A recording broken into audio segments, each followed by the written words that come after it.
मनीष, घर जा रहे हो? बस स्टॉप पर अस्पताल के वार्ड बॉय की ड्रेस में खड़े 24-25 वर्ष के एक युवक के करीब आकर अपनी कार को ब्रेक लगाते हुए वरुण सवाल किया। यस सर, युवक ने कार की ओपन विंडो में से नज़र वरुण के चेहरे की ओर देखकर जवाब दिया। आओ बैठो, मैं तुम्हें तुम्हारे घर के पास वाले चौराहे तक ड्रॉप कर देता हूँ। सर, आप क्यों तकलीफ़ उठा रहे हैं? मैं बस से चला जाऊँगा। अरे लेकिन मैं तुम्हारे घर के पास वाले चौराहे की ओर ही जा रहा हूँ, तो तुम्हें मेरे साथ बैठकर चलने में क्या तकलीफ़ है? ऐसा है तो बैठ जाता हूँ, कहकर मनीष कार का पीछे का गेट खोलकर अंदर बैठ गया। आप मेरे घर के आसपास किसी से मिलने जा रहे हैं? कार की कुछ दूरी तय करने के बाद मनीष ने पूछा। नहीं, मैं आगे विंड एंड वेव्स रेस्टोरेंट तक जा रहा हूँ। वहाँ किसी गर्लफ्रेंड के साथ डिनर का प्रोग्राम है क्या? मनीष के सवाल का कुछ पलों तक उसे जवाब नहीं मिला तो उसके चेहरे पर घबराहट के भाव उभर आए। उसने जल्दी से सॉरी सर कहा और जेब से रुमाल निकालकर अपने चेहरे पर छलक आई पसीने की बूंदों को साफ करने लगा। अरे तुम बेवजह ही इतना क्यों घबरा गए हो? अपने सामने लगे रियर व्यू मिरर की हेल्प से मनीष की एक्टिविटीज़ वॉच करने के बाद वरुण ने मुस्कुराकर पूछा। सर, आपने मेरी बात का जवाब नहीं दिया तो मुझे लगा कि अपनी औकात से बाहर जाकर सवाल करने की वजह से मैं तुमसे नाराज़ हो गया, यही ना? Yes sir. भाई, पहली बात तो ये है कि तुम अपनी औकात से बाहर नहीं गए, क्योंकि मन में उठे किसी क्वेश्चन का आंसर जानने की कोशिश करना किसी भी एंगल से औकात से बाहर जाना नहीं कहा जा सकता है। और दूसरी बात यह है कि मैंने क्वेश्चन से एंग्री होकर उसे जानबूझकर इग्नोर नहीं किया, बल्कि मैं तुम्हारा क्वेश्चन सुनकर ये सोचने में उलझ गया था कि जिसके साथ आज मेरा विंड एंड वेव्स में डिनर का प्रोग्राम है, उसे रेस्टोरेंट पहुंचने के लिए रिमाइंड करवाना चाहिए या नहीं। इसलिए टाइमली तुम्हें रिप्लाई नहीं कर पाया। Sorry for it. अब मैं पहले तुम्हें तुम्हारे क्वेश्चन का आंसर दे देता हूँ और फिर उसे रेस्टोरेंट के लिए निकलने की बात रिमाइंड करा देता हूँ जिसके साथ मुझे डिनर लेना है। इनफैक्ट मेरा आज जिसके साथ विंड एंड वेव्स में डिनर का प्रोग्राम है वो मेरी गर्लफ्रेंड नहीं बल्कि मेरी वाइफ है, और मैं आज उसे बाहर डिनर इसलिए करवा रहा हूँ ताकि मैं कल हॉस्पिटल में एक इमरजेंसी आ जाने की वजह से उसकी बर्थडे पार्टी अटेंड नहीं कर पाने के लिए उसकी मुझसे नाराज़गी दूर कर सकूँ। अब मैं मेरे इस आंसर को सुनकर तुम्हारे मन में उठने वाले इन दो और सवालों का जवाब बिना पूछे ही दे देता हूँ कि मैंने शादी कब की और इसके बारे में हॉस्पिटल में अपने कलीग्स को बताया क्यों नहीं, ताकि तुम्हें इन सवालों के बोझ से छुटकारा मिल जाए और मुझे अपनी वाइफ के साथ डिनर पर बातचीत के लिए राइट टॉपिक चूज़ करने का सफिशिएंट टाइम मिल जाए। एक्चुअली करीब 3 माह पहले मेरी शादी ऐसी सिचुएशन में हुई कि मुझे ना शादी में किसी को इनवाइट करने का मौका मिला और ना हालात ऐसे थे कि किसी को इनवाइट करना अच्छा लगता। इसलिए मैंने सिर्फ अपने फैमिली मेम्बर्स को बुलाकर बड़ी सादगी के साथ अपनी शादी की फॉर्मेलिटीज़ पूरी कर ली और इसके बारे में अब अपने कलीग्स में से किसी को भी ये सोचकर नहीं बताया कि ये बात ओपन होते ही सब लोग अलग अलग आकर मुझसे इस टाइप के सवाल पूछेंगे और मुझे एक ही टाइप के सवालों के कई बार जवाब देने पड़ेंगे। इसलिए मैं अपने साथ कलीग्स के लिए एक पार्टी ऑर्गेनाइज करके और उसमें ये बातें अनाउंस करके एक ही बार में सबके सवालों से पीछा छुड़ाने के बारे में सोच रहा था। पर आज तुम्हारी मिसअंडरस्टैंडिंग दूर करने के लिए मुझे तुम्हें इसके बारे में बताना पड़ा। बट आई होप कि तुम इस बात को मेरी पार्टी ऑर्गेनाइज करते तक अपने तक ही सीमित रखोगे। आप बेफिक्र रहिए सर, मैं किसी को कुछ नहीं बताऊंगा। थैंक्स, कहकर वरुण ने अपने मोबाइल से माई स्वीट हार्ट के नाम से सेव्ड नंबर पर कॉल की और कॉल रिसीव्ड होते ही सवाल किया, कहाँ हो? दूसरी तरफ से मिले जवाब को सुनकर उसके चेहरे पर तनाव की लकीरें उभर आईं। सॉरी यार, मैं तुम्हें तुम्हारे घर के पास वाले चौराहे तक नहीं छोड़ पाऊंगा क्योंकि मुझे अभी के अभी कहीं और जाना है। कॉल डिस्कनेक्ट करते ही कार को ब्रेक लगाते हुए वरुण ने मनीष से कहा, कोई बात नहीं सर, मैं पास के बस स्टॉप से बस पकड़कर घर चला जाऊंगा। जवाब में ये कहने के साथ ही मनीष कार का गेट खोलकर नीचे उतर गया। रुको। घर में दाखिल होने के बाद अनन्या अपने बेडरूम की ओर बढ़ रही थी, तभी उसके कानों में वरुण का स्वर पड़ा तो उसके चेहरे पर कुछ इस तरह के भाव उभरे जैसे उसे वरुण के रोकने से उसका अच्छा खासा बना बनाया मूड बिगड़ गया हो। मैं फ्रेश होकर आती हूँ, फिर तुमसे बात करती हूँ। ओके। अनन्या ने उसकी ओर मुड़कर अपने चेहरे के एक्सप्रेशंस को छिपाने की कोशिश करते हुए जवाब में कहा, नहीं, मुझे अभी तुमसे बात करनी है। डोंट वरी, मैं तुम्हारा ज़्यादा टाइम वेस्ट नहीं करूँगा। बोलो। अनन्या ने अपना पर्स टेबल पर रखकर अनिच्छा से वरुण के सामने बैठते हुए कहा, अनन्या, तुमने मुझसे ये झूठ क्यों बोला कि बचपन में अपने एक अंकल को उनकी वाइफ के साथ उनकी मर्जी के खिलाफ फिजिकल रिलेशन बनाते और इस दौरान तुम्हारे अंकल की वाइफ को बुरी तरह से तड़पते हुए देख लेने की वजह से तुम साइकोसेक्सुअल डिसऑर्डर का शिकार हो गई हो और इस साइकोलॉजिकल प्रॉब्लम की वजह से तुम्हें फिजिकल रिलेशन बनाने की बात सोचने भर से घबराहट होने लग जाती है। ये क्या बकवास कर रहे हो? मुझे इस टाइप के झूठ बोलने से क्या बेनिफिट होने वाला है जो मैं ऐसा झूठ बोलूँगी? तुम्हें इस टाइप के झूठ बोलने से ये बेनिफिट हो रहा है कि तुम्हें मुझसे दूरियां बनाकर रखने के लिए डेली नए नए बहाने की ज़रूरत नहीं पड़ रही है। यार, मुझे लगता है कि शादी के बाद भी तुम्हारी फिजिकल नीड पूरी नहीं होने की वजह से तुम अपना मेंटल बैलेंस खो चुके हो, इसलिए ऐसी बेसिर पैर की बातें कर रहे हो। अरे, मैं डॉक्टर रश्मि के पास रेगुलरली ट्रीटमेंट कराने इसलिए जा रही हूँ ताकि मैं जल्दी से अपनी प्रॉब्लम से छुटकारा पा लूँ और तुम्हारी वो ज़रूरतें पूरी करने लायक बन जाऊँ जिसे शादी के बाद पूरी करना हर लड़की की ड्यूटी होती है। बट तुम तो इतने एक्सपेंसिव निकले कि कुछ दिन इंतज़ार करने की जगह मुझ पर झूठ बोलने का इल्ज़ाम लगाने लग गए। आज मुझे अपने डैड आखिरी ख्वाहिश पूरी करने के लिए बिना सोचे समझे तुम्हारे साथ शादी करने की अपनी बेवकूफ़ी पर बेहद अफसोस हो रहा है। अफसोस तो मुझे भी तुम्हारे साथ शादी करने के लिए हो रहा है, लेकिन मुझे तुम्हारे साथ शादी करने के लिए कम और तुम्हारे बारे में कुछ जाने बिना ही सिर्फ तुम्हारी एक्सटर्नल पर्सनालिटी से अट्रैक्ट होकर तुमसे दिल लगाने और तुम्हारे डैड से तुम्हारा हाथ मांगने के लिए ज़्यादा हो रहा है। एनीवे, हम दोनों की जो गलतियाँ नहीं करनी चाहिए थी वह हम कर चुके हैं और उस पर बात करने से कोई बेनिफिट नहीं होने वाला है, इसलिए हमें उस पर बात ना करके अपनी अपनी गलतियों को सुधार करने के ऑप्शंस पर डिस्कस करना चाहिए। I completely agree with you. दो लोगों के बीच पति पत्नी का रिश्ता आपसी विश्वास की बुनियाद पर कायम रहता है और उसकी बुनियाद शुरू में ही हिल जाए तो इस रिश्ते के ज़्यादा दिन कायम रहने की पॉसिबिलिटी ना के बराबर रह जाती है। इसलिए मुझे भी लगता है कि हम दोनों के रिश्ते को ख़त्म करने के विकल्पों को डिस्कस कर लेना चाहिए और जो विकल्प सही लगे उसे अमल में लाकर अपने इस मीनिंगलेस रिलेशन से छुटकारा पा लेना चाहिए। तो ठीक है, तुम कल जाकर अपने शुक्ला अंकल से मिल लो और वे हम दोनों के डिवोर्स के लिए जो भी इजी गोइंग ऑप्शन बताएं उसके बारे में मुझे बता दो। इस प्रोसीजर के लिए जहाँ मेरी ज़रूरत पड़ेगी मैं हाजिर हो जाऊँगा। थैंक्स। मे आई गो नाउ? वरुण ने तत्काल हाँ में सिर हिलाकर अनन्या को जाने की अनुमति दी, जिसके बाद अनन्या अपने चेहरे पर से इस तरह के भाव लिए बेडरूम की ओर चली गई जैसे उसके मन से बहुत बड़ा बोझ उतर गया हो। बेटा, हमारी बात समझने की कोशिश करो। तुम्हारी शादी के बाद पड़ने वाला ये पहला त्यौहार है, इसलिए बहू को साथ लेकर तुम्हारा आना ज़रूरी है। यदि तुम इस मौके पर भी बहू को साथ लेकर घर नहीं आए तो हम और तुम्हारे बाबूजी तुम दोनों से कभी बात नहीं करेंगे। तुम हम दोनों के साथ रिश्ता रखना चाहते हो तो बहाने बनाना बंद करो और घर आने की तैयारी शुरू कर दो, कहकर दूसरी ओर से कॉल डिस्कनेक्ट कर दी गई।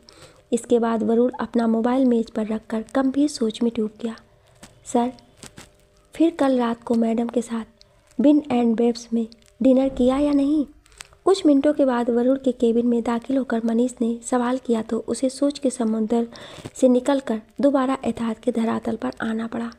नहीं, वरुण ने एक गहरी सांस छोड़कर जवाब दिया। क्यों? मैडम की तबीयत अचानक बिगड़ गई थी, इस वजह से बाहर डिनर का प्रोग्राम कैंसिल करना पड़ गया। घर पर तो डिनर किया था ना? हाँ। अब मैडम की तबीयत कैसी है? एकदम मस्त हो चुकी हैं। अब तुम अपने सवालों की बौछार को ब्रेक दो और ये बताओ कि तुम यहाँ किस लिए आए हो। बस एक लास्ट क्वेश्चन का जवाब दे दीजिए, फिर मैं अपने आने की वजह बताकर चला जाऊँगा। बोलो, क्या जानना चाहते हो? यही कि आप हम लोगों को पार्टी कब दे रहे हैं? मनीष का ये सवाल सुनकर वरुण के चेहरे पर फीकी सी मुस्कुराहट उभर आई। क्या हुआ सर?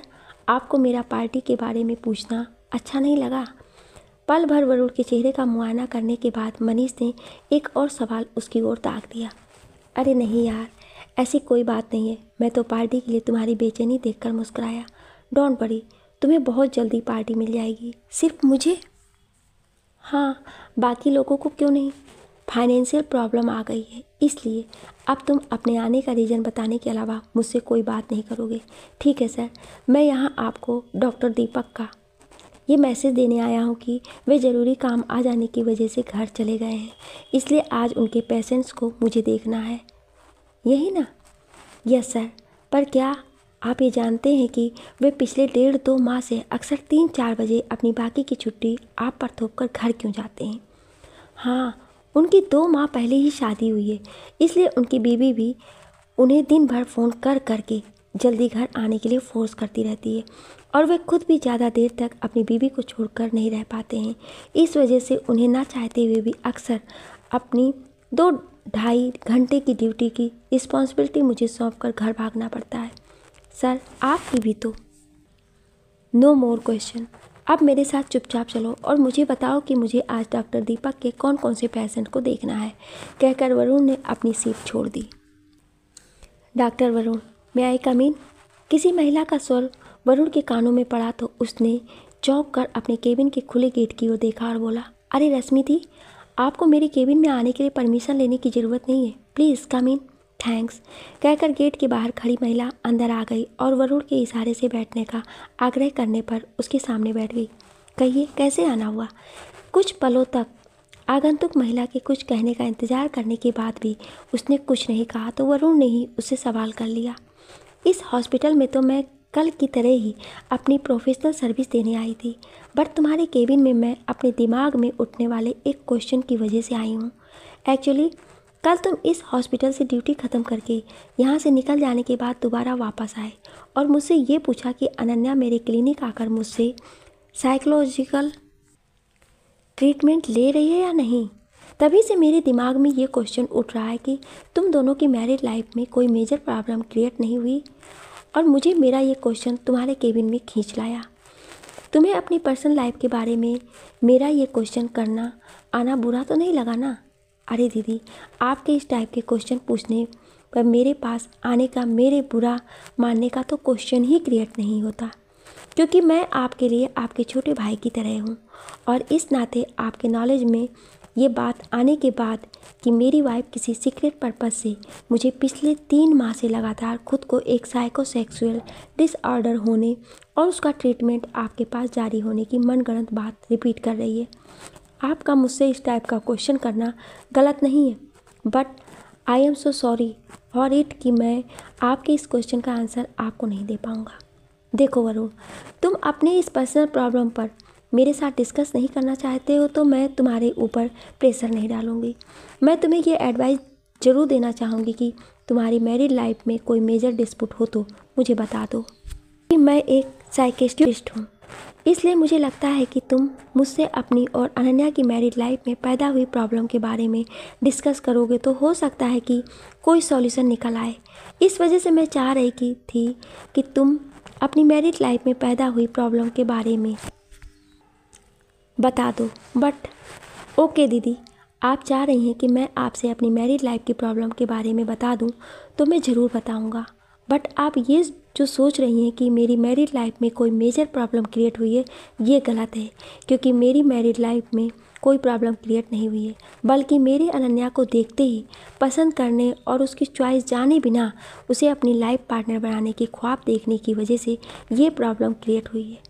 एक्चुअली बात यह है कि मैं जिस मेडिकल कॉलेज का स्टूडेंट था उसके प्रिंसिपल अनन्या के डैड थे और वे पता नहीं क्यों मुझ साधारण से स्टूडेंट से इतने प्रभावित थे कि अक्सर उस कॉलेज की मेरी जूनियर स्टूडेंट अपनी बेटी अनन्या को मेरे जैसे बनने की नसीहतें देते रहते थे। साथ ही मुझे भी अपनी बेटी अनन्या की खूबियाँ बताते रहते थे।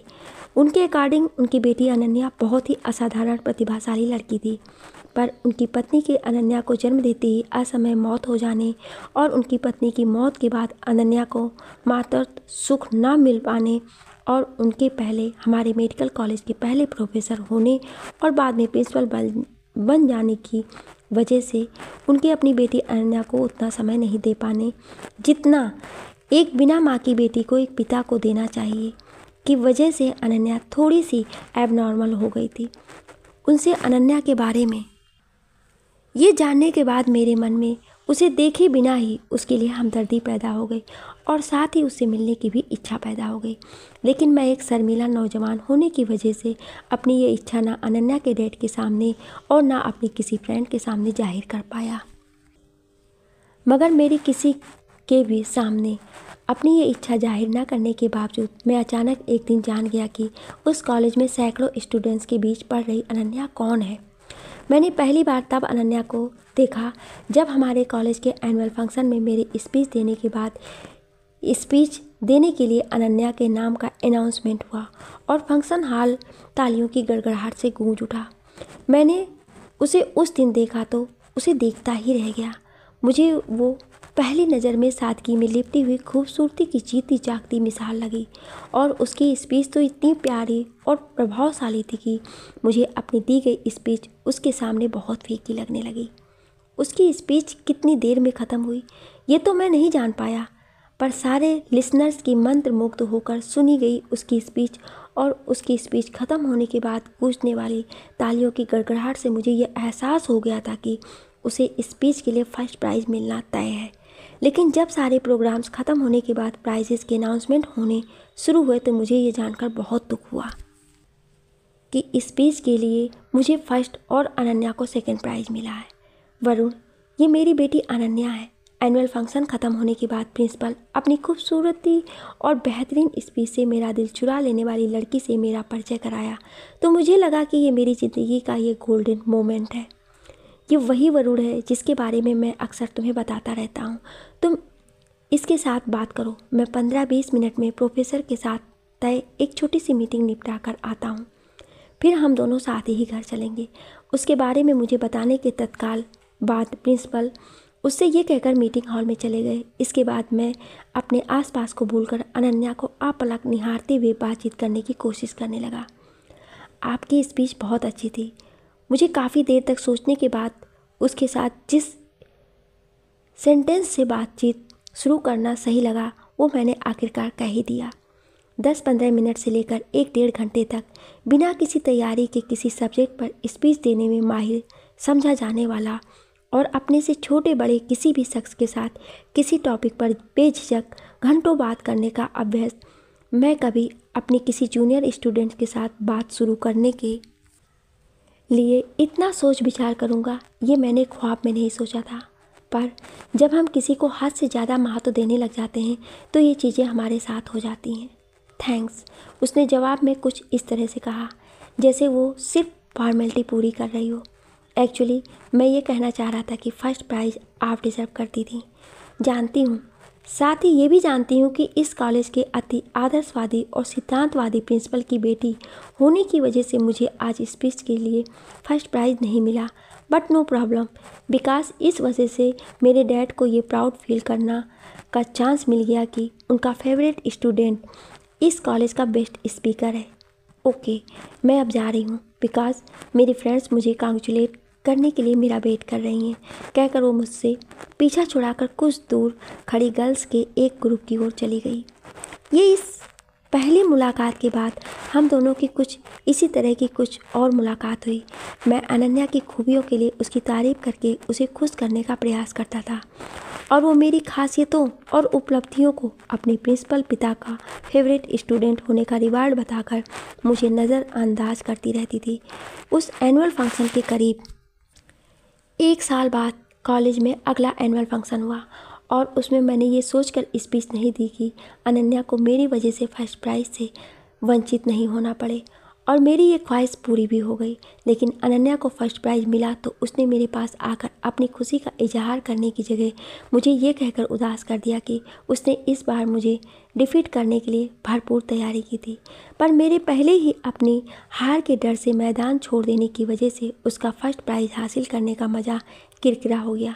पर मैंने सॉरी भाई, मैं तुम्हारी लाइफ की रेस्ट स्टोरी आज नहीं सुन पाऊँगी क्योंकि मेरे पास अब से 10 मिनट बाद के लिए काफ़ी पेशेंट्स के अपॉइंटमेंट्स हैं। So I am really sorry for it कि मैं ओके दी, you should go now because our duty is our first priority. Varun का जवाब सुनते ही रश्मि उठकर उसके केबिन से बाहर निकल गई। आज तुम शुक्ला अंकल से मिलने गई थी या नहीं?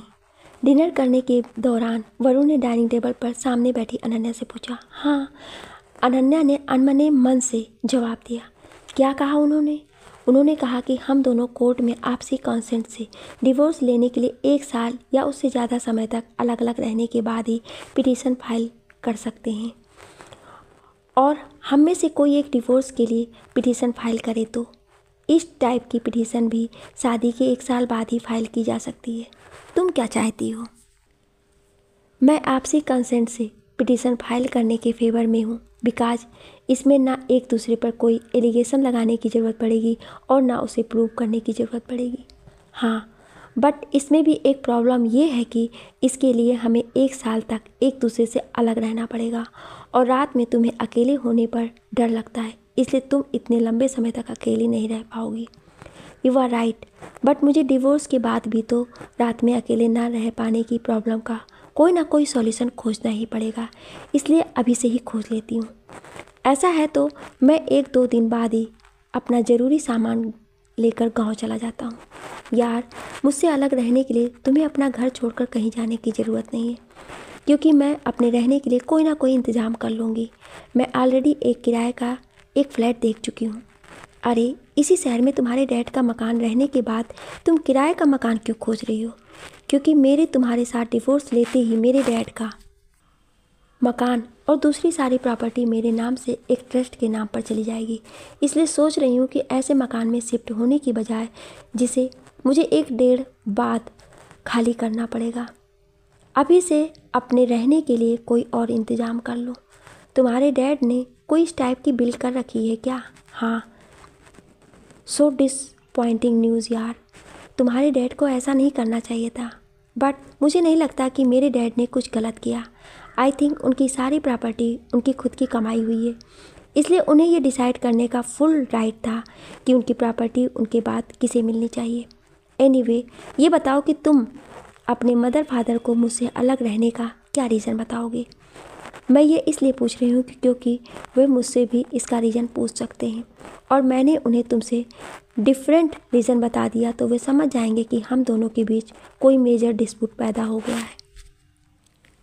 समझने दो यार, कभी ना कभी तो उन्हें सच्चाई पता चलेगी ही, तो अभी ही पता चल जाने दो। उन्हें बहुत दुख होगा ना ये जानकर कि हम लोगों का हस्बैंड वाइफ का रिलेशन बनावटी था। हाँ, बट तुम्हें इसके बारे में सोचना चाहिए, क्योंकि इससे तुम्हें अपने डिसीजन पर स्थिर रहने में परेशानी होगी। यानी तुम खुद भी नहीं चाहते हो कि मैं अपने डिसीजन का रिव्यू करूं और इसके चेंज होने की कोई पॉसिबिलिटी पैदा हो। हाँ, क्यों? तुम्हारे दिल से मेरे लिए प्यार ख़त्म हो गया क्या? नहीं, तो फिर मुझसे छुटकारा पाने के लिए इतने बेकरार क्यों नज़र आ रहे हो? तुम्हारा क्वेश्चन ही गलत है, इसलिए इसका आंसर दे पाना पॉसिबल नहीं है। एक्चुअली मैं तुमसे छुटकारा पाने के लिए बेकरार नहीं हूँ, बल्कि तुम्हें हम दोनों के इस अनवांटेड रिलेशन से मुक्त करना चाहता हूँ, ताकि तुम अपनी लाइफ अपने अकॉर्डिंग एंजॉय करने के लिए आज़ाद हो जाओ। मेरे दिल से तुम्हारे लिए प्यार ख़त्म हो गया होता तो मैं तुम्हारे साथ ना तुम्हें मुझसे अलग होने पर होने वाली प्रॉब्लम पर डिस्कस करता, और ना तुम्हें मुझसे डिवोर्स दिलाने के लिए इतना कोऑपरेट करता। मैं जानती हूँ यार कि तुम्हारे दिल से मेरे लिए प्यार कभी ख़त्म नहीं हो सकता, बट मैं चाह कर भी तुम्हारे प्यार की प्राइस तुम्हें नहीं दे सकती। यदि तुम्हारे अंदर मेरे ड्रीम बॉय की एक भी क्वालिटी होती तो मैं तुम्हें ज़रूर अपना लेती, but I am so sorry for it कि तुम्हारे अंदर ढेर सारी क्वालिटीज़ होने और तुम्हारी पर्सनालिटी काफ़ी अट्रैक्टिव होने के बावजूद तुम्हारी तस्वीर मेरी कल्पनाओं की फ्रेम में फिट नहीं हो पा रही है। इसलिए मैं अपनी नेचुरल चॉइस के खिलाफ जाकर तुम्हें नहीं अपनाना चाहती हूँ, क्योंकि मैं ऐसा करूँगी तो ना मैं कभी खुश रह पाऊँगी और तुम्हें कभी उस तरह की खुशियाँ मिल पाएंगी जो तुम्हें इस टाइप की गर्ल्स में से किसी के साथ as the life partner life गुजारने पर मिल सकती है, जिसकी नेचुरल चॉइस तुम्हारे जैसे बॉयज़ होते हैं। इसलिए प्लीज़ मुझे भूल जाओ और ऐसी कोई लड़की को अपनी हमसफ़र बना लो जो तुम्हारी चॉइस के अकॉर्डिंग हो, और वो भी तुम्हें खुशी खुशी अपना हमसफ़र बनाने के लिए तैयार हो जाए। Thanks for advice. मुझे ये तो पता नहीं कि मैं तुम्हारी इस एडवाइस को अमल ला पाऊँगा या नहीं, बट इसे अमल में लाने की कोशिश ज़रूर करूँगा। अब तुम भी मेरे एक प्रपोज़ल पर गौर करके देख लो। आई प्रॉमिस टू यू कि तुम्हें इसे एक्सेप्ट करने में कोई प्रॉब्लम होगी तो मैं इसे एक्सेप्ट करने के लिए तुम्हें फोर्स नहीं करूँगा। एक्चुअली मैं ये चाह रहा था कि तुम्हें अब तक अपना ड्रीम बॉय नहीं मिल जाता, तब तक यहाँ वहाँ भटकने की जगह इसी घर में रह लो, क्योंकि तुम ये घर छोड़कर कहीं और रहने चली जाओगी तब भी मेरा इस शहर को छोड़कर अपने गांव शिफ्ट होने का डिसीजन चेंज नहीं होगा, क्योंकि मैंने दिन रात स्टडी करके पहले MBBS और उसके बाद MD की डिग्री किसी बड़े हॉस्पिटल को अपने सर्विस देकर उनके लिए पैसा कमाने की एक मशीन बनने के लिए नहीं, बल्कि अपने गांव में एक हॉस्पिटल खोलकर गांव और आसपास के आर्थिक रूप से कमज़ोर लोगों के लिए सस्ता उपचार उपलब्ध कराने के पर्पज़ से हासिल की है। यानी तुम अपने स्टडी कंप्लीट करने के बाद पिछले 1.5-2 साल से अपनी मेडिकल की डिग्रीज हासिल करने के मेन पर्पज़ को भूलकर इस शहर में सिर्फ मेरे साथ के लिए रुके हुए थे। हाँ, अब तुम इस बात को छोड़ो और ये बताओ कि तुम्हें मेरा प्रपोज़ल ठीक लगा या नहीं। एक्चुअली तुम्हारा प्रपोज़ल तो बहुत अच्छा है, बट मुझे ये ठीक नहीं लग रहा है कि मैं तुम्हारे प्यार का मिसयूज़ करके तुम्हारे घर में फ्री में रहूं। इसलिए मैं तुम्हें फ्री में रहना बुरा लग रहा है तो मुझे रेंट पे कर दिया करना। ओके, बट मुझ जैसी जॉबलेस लड़की के लिए इतने बड़े घर का रेंट पे कर पाना, ऐसा है तो अपनी पसंद का कोई टेंट रख लेना, दैट्स फाइनल। अब मैं इस मैटर पर तुम्हारी कोई बात नहीं सुनूंगा क्योंकि मुझे सोने जाना है। थैंक्स, तो सुन सकते हो ना? हाँ, बट इसके अलावा कुछ नहीं। Okay, good night now. Good night you too. Ananya का जवाब सुनने के बाद वरुण उठकर अपने बेडरूम में चला गया। आज मेरे पास तुम्हारी लाइफ की पूरी स्टोरी और तुम्हारी मैरिड लाइफ की सारी प्रॉब्लम सुनने के लिए सफिशिएंट टाइम है, इसलिए आज तुम मुझे इनके बारे में सब कुछ इत्मीनान से बता सकते हो। अगले दिन शाम को वरुण के केबिन में आकर रश्मि ने ये कहा तो वरुण ने एक गहरी सांस लेकर छोड़ने के बाद उसे अपनी ज़िंदगी की कहानी दोबारा बताना शुरू किया। लगभग 2 साल तक मेरे और अनन्या के बीच कुछ इस तरह का रिश्ता रहा जिसे कोई स्पेसिफिक नाम दिया जाना पॉसिबल नहीं है, और मेरे लिए ये भी बता पाना पॉसिबल नहीं है कि अनन्या सिर्फ मुझे उसके पिता से उसे ज़्यादा इम्पोर्टेंसी मिलने की वजह से मानवीय मन में सहज रूप से पैदा होने वाली ईर्ष्या की भावना की वजह से मुझसे चिढ़ती थी, या वो मुझे डिसलाइक करने की वजह से चिढ़ती थी। पर मुझे इतना तो पता था कि वो मुझसे नफ़रत की हद तक चिढ़ती थी। और कॉलेज कैंपस में कोइंसिडेंटली हम दोनों की मुलाकात होने पर मुझसे सिर्फ इसलिए कुछ बातें करती थी ताकि वो अपने दिल की भड़ास निकाल कर मुझे हर्ट कर सके। लेकिन उसके इस टाइप की मिसबिहेव के बावजूद मेरे दिल में अनन्या के लिए पैदा हुआ एक तरफा लगाव कम होने की जगह बढ़ता ही चला गया। और जब मैंने उसे पहली मुलाकात के 2 साल बाद कॉलेज छोड़ा तो मैंने इस पर्पज़ से कि अनन्या की हर दिन कम से कम एक झलक देखने मिलती रहे, उसकी कॉलोनी में एक घर खरीद लिया और अपने घर की विंडो से रोज़ उसे कॉलेज आते जाते देखकर उसे ना देख पाने की वजह से होने वाली बेचैनी दूर करता रहा। मैं कभी कभार उसे करीब से देखने और उससे बात करने की अपनी लालसा को पूरी करने के लिए उसके डैड से मिलने के बहाने उसके घर भी चला जाता था, लेकिन ऐसा करके मेरी सिर्फ उसे करीब से देखने की ख्वाहिश ही पूरी होती थी, क्योंकि वो अपने डैड के कहने पर मुझे चाय कॉफ़ी देकर बिना कोई बात किए जल्दी से खिसक जाती थी। इस तरह करीब 2 माह बिताने के बाद मुझे लगा कि अपनी चाहत को देखने की आरज़ू पूरी करने के साथ साथ अपनी डिग्रीज़ का यूज़ करके किसी हॉस्पिटल में एज द डॉक्टर जॉब भी करना चाहिए, ताकि हर माह अपने पिता से पैसे लेकर बैठे बिठाए खर्च करने के अपराध बोध से मुझे मुक्ति मिल जाए और मुझे आसानी से अपना टाइम पास करने का परमानेंट जरिया मिल जाए। ये विचार मन में आने के बाद कुछ ही दिनों के प्रयास से मुझे इस अस्पताल में नौकरी मिल गई, और इसके 1.5 साल बाद हमारे प्रिंसिपल साहब के इस सवाल से मुझे अपनी मंजिल भी। एक्चुअली उन्होंने एक दिन अचानक मुझे अपने घर बुलाकर ये पूछ लिया कि क्या मैं अनन्या से प्यार करता हूँ, और मैंने बिना लाग लपेट के हाँ कह दिया, और साथ ही उन्हें ये भी बता दिया कि अनन्या मुझे बिल्कुल भी पसंद नहीं करती है। ये सुनने के बाद उन्होंने मुझसे कहा कि मैं अनन्या को अपने अच्छे बुरे की समझ नहीं है, इसलिए वो मुझे नापसंद करती है। पर वह उसे समझा बुझाकर मुझसे शादी करने के लिए तैयार कर लेंगे। इसलिए मैं उसकी पसंद नापसंद को भूलकर उससे शादी करने के लिए अपने माता पिता की अनुमति ले लूं। इसके बाद मैंने अपने माता पिता से बात की और उन्हें न सिर्फ अनन्या को अपनी बहू के रूप में स्वीकार करने के लिए तैयार कर लिया, उन्हें मेरी शादी धूमधाम से करने के उनके ख्वाब को परे रखकर अनन्या के डैड की इच्छा के अनुसार दोनों पक्षों के खास लोगों की मौजूदगी में सादगी के मेरी और अनन्या की शादी निपटाने के लिए भी तैयार कर लिया। इस तरह अचानक बिना अतिरिक्त प्रयास के अनन्या को अपना बनाने का मेरा सपना सच हो गया। लेकिन मुझे इस बात का हमेशा मलाल रहेगा कि ये उतने सहज और स्वाभाविक कारणों से सच नहीं हुआ जितना मुझे उस समय लग रहा था। दरअसल अनन्या के डैड ने उसे फोर्सफुली तैयार करके उसकी मेरे साथ जल्दबाजी में शादी इसलिए करवाई क्योंकि उन्हें कैंसर था जो लास्ट स्टेज पर पहुंच चुका था और उन्हें अपनी बेटी की जिम्मेदारी सौंपने के लिए मुझसे बेहतर कोई विकल्प नज़र नहीं आ रहा था।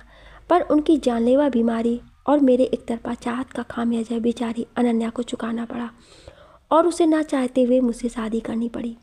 एक तरफ उसके सामने अपने अनचाहे जीवन साथी से दूरियां बनाए रखने की चुनौती थी और दूसरी तरफ अपने मौत के मुंह में जा रहे पिता के देखभाल करने की।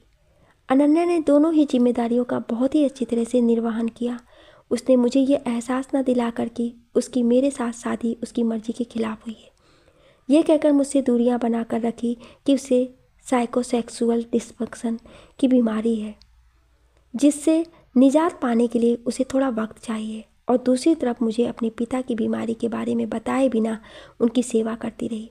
हम दोनों की शादी के लगभग 15 दिन बाद मुझे अनन्या के पिता की लाइलाज बीमारी के बारे में पता चला तो मैंने कई लोगों को डॉक्टर बिना बना चुके उस व्यक्ति को बचाने के लिए जितनी कोशिश की जा सकती थी करने की कोशिश की, पर मेरी लगभग 1 सप्ताह की कोशिशों का वही नतीजा निकला जिसका निकलना 3-4 माह पहले ही तय हो चुका था। एक दिन सुबह उन्होंने मौत से कुछ देर संघर्ष करने के बाद गुरु दक्षिणा में मुझसे अनन्या की हर गलतियों को माफ़ करके उसे ज़िंदगी भर खुश रखने का वचन लेकर अपने आप को मौत के हवाले कर दिया। उनका अंतिम संस्कार करने के बाद मैं अनन्या का जितना अच्छी तरह से ख्याल रख सकता था रखते हुए उसकी अपने पिता को खो देने के दुख से बाहर निकालने में मदद करता रहा। उसे उसकी बताई हुई बीमारी से जल्दी निजात ना पाने की वजह से अपराध बोध से ग्रसित न होने के लिए भी समझाता रहा। उस समय मुझे लग रहा था कि थोड़े दिनों बाद सब ठीक हो जाएगा, लेकिन परसों शाम को मैंने उसे हम दोनों के तय प्रोग्राम के अनुसार विंड एंड वेव्स रेस्टोरेंट में पहुंचने के लिए हॉस्पिटल से निकलकर कॉल की और उसका रिप्लाई सुना तो मुझे मेरे सपने पूरी टूटते नज़र आने लगे। एक्चुअली उसने रिप्लाई में ये कहा था कि उस वक्त आपके क्लिनिक में बाहर से आए किसी अच्छे डॉक्टर से अपनी सेक्सुअल डिसऑर्डर की बीमारी का ट्रीटमेंट करा रही है, इसलिए रेस्टोरेंट में डिनर के लिए नहीं पहुंच पाएगी। जबकि उस समय आप इस हॉस्पिटल की कॉल पर यहां ज़िंदगी से मायूस हो चुके एक पेशेंट को साइकोलॉजिकल ट्रीटमेंट देने आई हुई थी। इसके बाद मैं अपनी गाड़ी बैक करके आपसे ये पूछने आया कि अनन्या आपसे अपनी इस टाइप की किसी बीमारी का कोई ट्रीटमेंट करा रही है या नहीं, और आपसे मुझे ये जवाब मिला कि आप हम दोनों की शादी के बाद से अनन्या से मिली तक नहीं। तो मैं समझ गया कि अनन्या को अपना बनाने का मेरा सपना ही बनकर रह जाएगा। सॉरी दी, मैं इससे आगे की दास्तां आपको नहीं सुना पाऊँगा। मैं समझ सकती हूँ वरुण कि ये सुनते हुए तुम्हारे दिल पर क्या गुजर रही होगी, इसलिए मैं तुम्हें आगे की दास्तां सुनाने के लिए मजबूर भी नहीं करूँगी। हाँ, पर इतना ज़रूर कहूँगी कि तुम्हारा प्यार सच्चा है, इसलिए तुम्हें मंजिल ज़रूर मिलेगी। अब मैं जा रही हूँ, प्लीज़ टेक केयर। थैंक्स दी। वरुण का जवाब सुनने के बाद रश्मि उसके केबिन से बाहर निकल गई और वह गहरी सोच के सागर में डूब गया। क्या आप इस कहानी का अगला भाग सुनना चाहते हैं तो कमेंट में यस या नो ज़रूर लिखिएगा। Thank you.